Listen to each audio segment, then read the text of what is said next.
CBI তিনি কি বললেন না উনি ম্যাডাম তো চলে গেছেন, সীমা দেবী তো উনি চলে গেছেন, দিল্লি চলে গেছেন।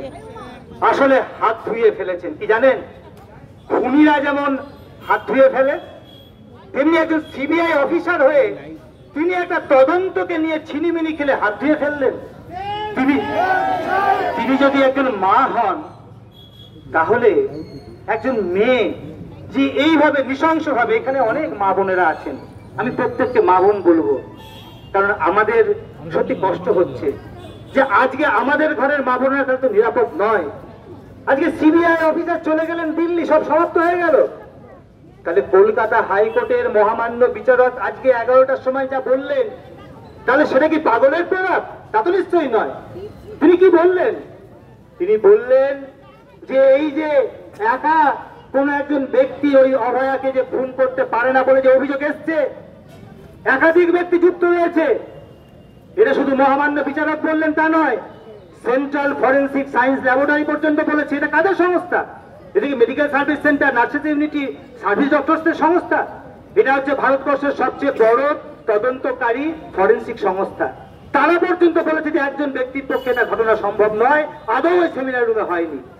আজকে মহামান্য হাইকোর্ট বলেছে সিবিআই অফিসারকে আগামী শুক্রবার অর্থাৎ 28 তারিখের মধ্যে হলফনামা দিতে, যে একাধিক ব্যক্তি কারা কিভাবে যুক্ত আছে আপনারা বলুন। আর আজকে এখানে অফিসাররা হাত ধুয়ে উনি চলে গেছেন দিল্লিতে, উনার কাজ সব সমাপ্ত হয়ে গেছে, আর খুনি ধর্ষকরা ঘুরে বেড়াচ্ছে। আর দ্বিতীয় কথা কি? দ্বিতীয় কথা, আজকে কলকাতা হাইকোর্টে মহামান্য বিচারক বলেছেন যে তথ্য প্রমাণ লোপাটের যে অভিযোগ এসেছে, তাহলে তথ্য প্রমাণ কি এবং কিভাবে লোপাট হলো, কারা করলো, সেই নিয়ে আপনারা হলফনামা দিন। সেই নিয়েও কিন্তু সিবিআই অফিসাররা নীরব নিশ্চুপ, যেন একটা শ্মশানের শান্তি। আপনারা কি চান শ্মশানের শান্তি? তাহলে শ্মশানের শান্তি আমরা চাই না।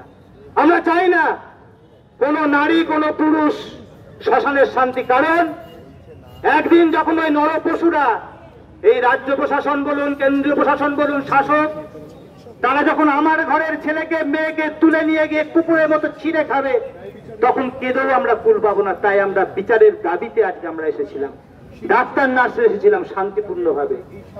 আমরা এখান থেকে আজকে হয়তো ফিরে যাব অত্যন্ত ব্যথা নিয়ে, ক্ষোভ নিয়ে, কষ্ট নিয়ে।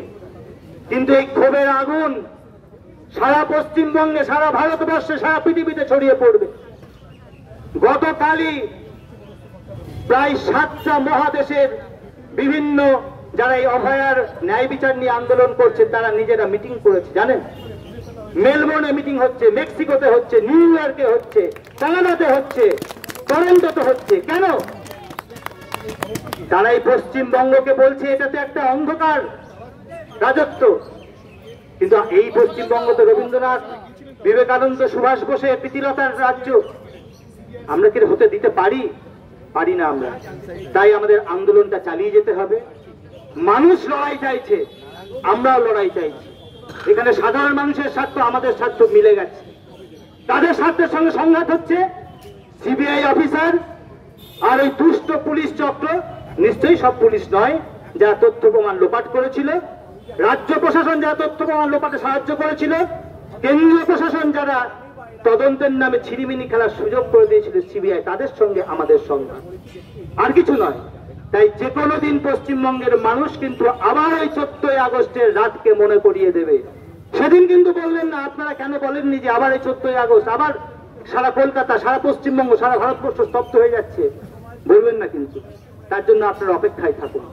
এই হুঁশিয়ারি দিয়ে আজকে আমাদের কর্মসূচি আপাতত এখানে শেষ করলাম।